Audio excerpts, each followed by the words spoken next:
The English Channel was not water.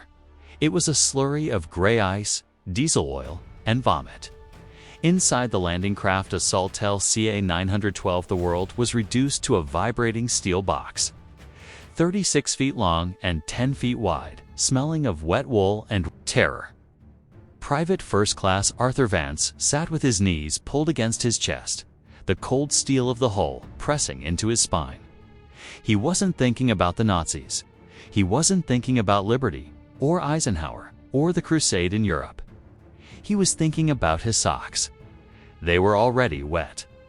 He could feel the damp friction between his toes inside the heavy service boots. A small nagging discomfort that seemed absurdly important given that he was likely going to die in 20 minutes. It was June 6, 1944. 0600 hours. The dawn was trying to break, but the sky was a heavy, bruised purple, suffocated by low clouds. The sea was angry, chopping with 4-foot swells that lifted the flat-bottomed craft and slammed it back, down with a violence that rattled the fillings in Vance's teeth. Every time the boat dropped, the stomach of every man on board dropped with it. Half the platoon was already sick. The floor was slick with bile. There was no dignity here, just 30 men packed like sardines, shivering in gas-impregnated uniforms that stiffened in the cold, clutching M1 Garans wrapped in pliafilm plastic bags to keep the salt out. Vance looked across the aisle. Sergeant Miller, not the old Miller from training, but the replacement. A hard-faced kid from Texas who looked older than his 22 years was staring at his watch. He kept tapping the crystal face as if time itself had frozen in the salt spray. 10 minutes, Miller shouted over the roar of the engine and the slap of the waves. His voice was thin, snatched away by the wind whipping over the gunnels. Vance nodded, though he didn't really hear him. He was listening to the sound of the invasion. 'Twas a low-frequency thrum that seemed to come from the bottom of the ocean. Thousands of engines, ships, planes. The sheer industrial weight of the Allied nations pressing against the coast of France. It should have been comforting, that sound. It should have felt like power. Instead, it felt like a machine that had already decided their fate. A grinder waiting for meat. The normal of the last few hours had been this rhythmic misery. The pitch and roll. Smell of diesel exhaust that clung to the back of the throat. The way Corporal Hedges, sitting next to him, kept reciting the Lord's Prayer. But getting stuck on Thy Kingdom Come and starting over, again and again, a broken record of piety. Vance had stopped praying an hour ago. He had moved past fear into a strange, numb dissociation. He adjusted the strap of his helmet, feeling the heavy steel rim dig into his forehead. He checked his gear for the 100th time. Rifle, ammo, belt, canteen, entrenching tool, gas mask, life belt. It was 80 pounds of equipment on a man who weighed 150 soaking wet. Hey, Hedges nudged him, breaking his loop. You hear that? Vance strained his ears. Above the engine noise, there was a distant, rolling thunder. Naval bombardment, Vance said. The battleships, Texas, Arkansas, giving em hell. Hedges grinned weakly, his face pale green. Won't be nothing left but craters when we get there. Just a walk up the beach. Sure, Vance said. Just a walk. That was the promise. The Air Corps had dropped 13,000 bombs. The battleships were hammering the Atlantic Wall. The tanks, the secret amphibious tanks, were supposed to go in first and suppress the pillboxes. The infantry was just the broom coming in to sweep up the debris. But then came the disturbance. It wasn't a sudden explosion. It was a visual wrongness. The LCA crested a large swell, and for a moment, the spray cleared. Vance stood up slightly, gripping the wet gunnel, risking a look over the ramp. He saw the coastline. 'Twas a smudge of gray against the gray sky, looming closer than he expected. The bluffs of Vierville led Sur Mare. But something was off. Vance looked to his left, expecting to see the orderly columns of the other landing craft, the designated lanes of approach. Instead, he saw chaos. The current was ripping eastward, stronger than the briefing officers had predicted. The boats were drifting, tangling, pushed out of their sectors. And then he saw the tanks. They were supposed to be the vanguard. The DD tanks duplex drive Shermans with canvas screens aimed to float them to shore.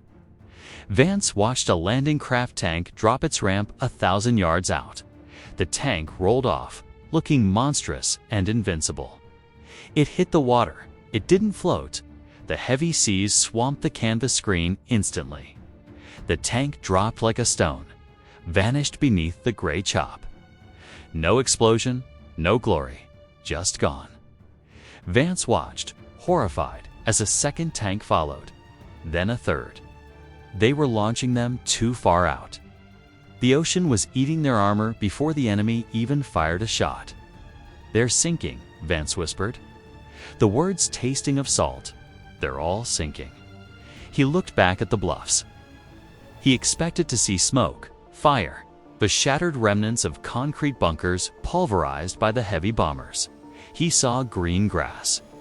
He saw intact houses. He saw the dark, slit-like eyes of the pillboxes staring back, unblinkingly. The bombardment had missed. The cloud cover had been too thick.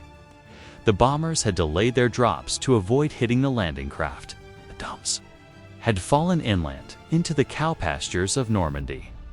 The beach defenses were untouched. The walk was a lie.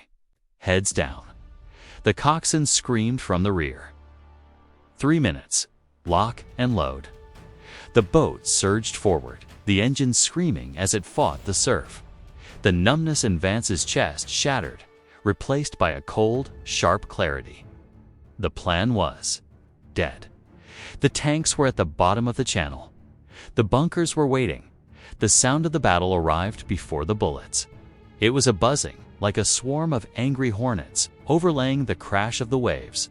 Zip crack, zip crack. Machine guns. Miller yelled. "Keep your heads down." Bullets hammered against the steel ramp of the LCA, sounding like someone throwing. Handfuls of gravel against a tin roof. Clankling sparks flew. Vance huddled behind the man in front of him, squeezing his eyes shut. The smell of vomit was replaced by the smell of cordite and Fira sharp, metallic scent that sweated out of men's pores. The boat grounded with a violent shudder. Ramp down. The heavy steel door splashed into the surf. Vance expected a war. Cry. He expected a charge. Instead, the first 3 men in the front simply dissolved. They didn't fall. They were erased by a sheet of traversing machine gun fire from the MG-42s in the bluffs. A red mist sprayed back into the boat, coating Vance's face. Go, go, go. Miller was screaming, shoving men forward. Vance scrambled over the bodies. The water was waist-deep, freezing. He plunged in, the weight of his gear pulling him down. The salt water flooded his mouth. He stumbled, his boots sinking into the soft sand. The world was noise. It was a cacophony so loud it became silence. The re-ep of the German machine guns. Hitler's zippers was constant, a tearing sound that never paused for breath.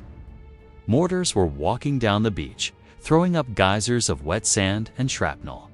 Vance pushed forward, the water dragging at his legs like a nightmare.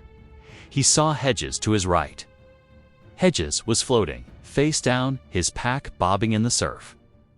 The prayer was over. Get to the shingle. Someone screamed. The shingle. A bank of smooth stones at the high tide mark. It was the only cover.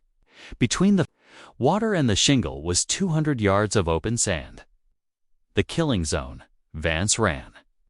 It was a slow-motion run, a nightmare trudge through wet sand. Bullets kicked up spurts of dirt around his feet. He saw men dropping to his left and right, folding up quietly or screaming for mothers who couldn't hear them. He threw himself behind a steel. Hedgehog, one of the beach obstacles meant to tear the bottoms out of boats. He gasped for air, his lungs burning.